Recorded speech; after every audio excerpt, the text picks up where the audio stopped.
This story is from the 27th of September, 2022.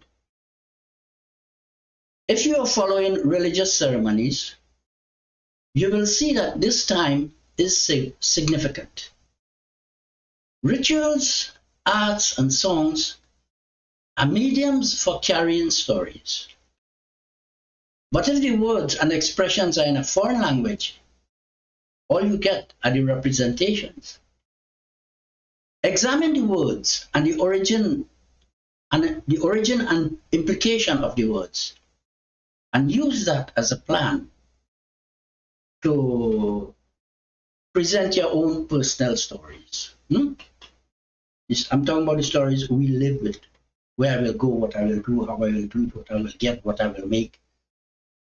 My stories, your stories. My emphasis in these lectures is the stories we make up, the stories we live with. In my case, the inspiration for stories comes from my dreams.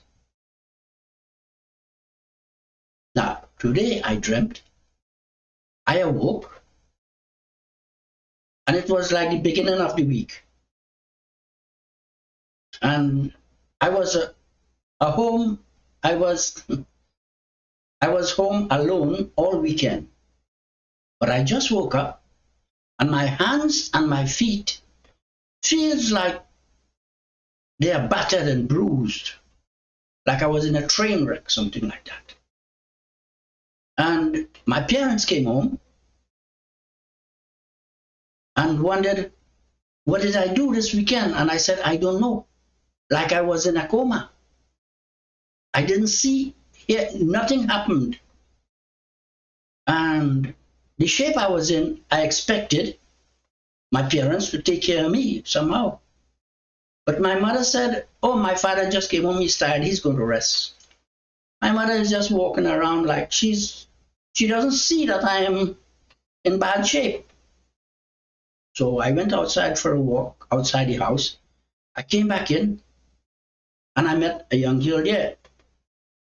Now, there's often a young girl in my dream, one I don't identify. But because I was home, maybe it is my younger sister, I don't know. And we went into the kitchen, and all the walls, it's got pictures, drawing, and some writing. And somehow I didn't quite examine the pictures, but I had the feeling it's all pornography.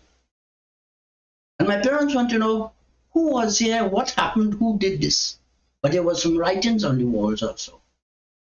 And I thought, I will show them my handwriting and they will know I did not write that. I don't know how that come to be. And in the kitchen, I opened the freezer. I was looking for something to eat. I take out one package. There is some slices of fish. Thought, okay, I could eat some fish.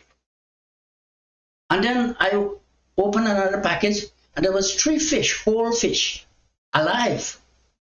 And I said, no, we cannot eat this.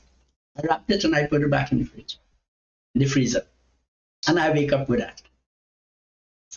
So now I'm thinking, okay, that 3 fish. I remember in one of my dreams where I dreamt I was spinning around a swimming pool and there was 3 fish in the corner. Yeah, I think somehow it is related. About the pornography, well, okay, maybe I am not quite straight in the head, I don't know. And about being in a coma now, how did this happen? Or what is this about? I've never been in a coma, so I'm not sure. Now see, in one story of dreams, I am in water up to my waist. I am following 2 men. They are way ahead of me. I see their back. They are walking away and I'm following them. And then I was like in mud. And I said, well, it is not liquid enough to swim and it is not solid enough to walk. So I'll just leave it. Whatever happens, let it come. And then, oh yeah, that dream ended where I was walking away.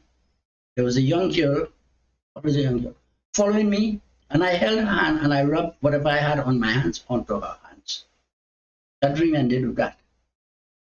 So I'm thinking now, I could just sit down and ignore whatever happens and say, it's not liquid enough to swim, it's not solid enough to walk. Or I could say I'm in a coma, I really don't care. Just let it be. Let the world pass around me. Now, let's see, and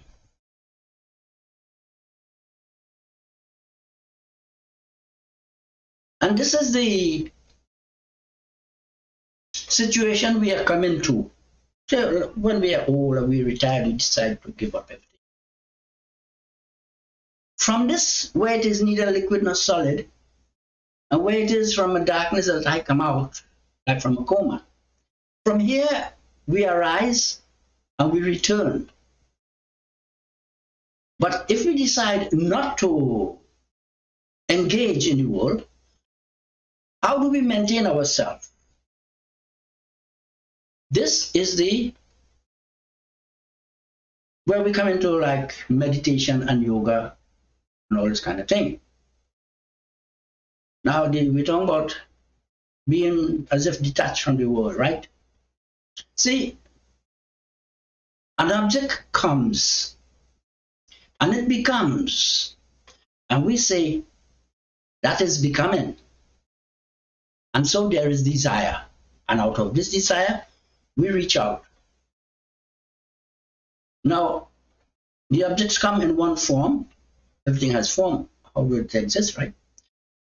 And when two objects meet, they conform. And in their form, being conformed, there is harmony, and we say there is uniform. And then in all this formation, we need information. I put that together myself, right? The form, the becoming, that is becoming, the form, the uniform, the inform, and now we come to information. So we see information is not what comes to us, it's how we formulate ourselves to be information with everything. Now see, science says that the universe is moving towards an entropy. Space, pressure, temperature, light. Well, the whole list of in the subatomic world is coming towards entropy. But the scientist does not measure or look at life. You see, life is a feature of the universe. Just like space and pressure and temperature, there is life. And I say that this life is what they are looking at as what they call entanglement between electrons or something like that. So one affects the other. They have a connection, a relation, but how does this work? This is the life. Now, in the system of moving towards entropy, we have ether and food, and they are bound together. And when the food dies out, ether dies out, and then there is entropy. Now you could say in Homo sapiens, there is hunter and hunted. And okay, we could say this is how the life exists, but I am talking about me and you're talking about you. We are looking for survival. We don't really care to be a hunter, but we don't want to be hunted. So we have to look at ourselves and the world and examine the formation, the information, right? So you see now, how does the food or the hunted becomes trapped? Sometimes it is with vulnerability. Vulnerability is in lacking.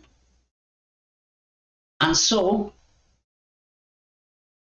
the accomplished or the hunter must be quickly identified, or else the bigger will eat the smaller, and we say, okay, this is normal, but I don't want to be eaten. I don't want to become food. So there is vulnerability in the physical, in the emotional, and in the knowledge base. But there is also vulnerability in experience. You lack experience, you'll get taken in somewhere. But strength can make one susceptible to overindulgence in fame, pride, flattery, position, and the like. Become too big for yourself, something like that. An experienced hunter will have a place for both the vulnerable and the susceptible. But one who displays neither, whether he is lacking or whether he has overcome these vulnerabilities and susceptibilities, he can still be taken in by fantasy about some kind of big world in the sky, or some kind of next life of grandeur, or something like that. Right? So the vulnerable, the susceptible, and the one who falls to fantasy can all be manipulated. And this is what we are watching out for the sake of formation or information or engagement in the life.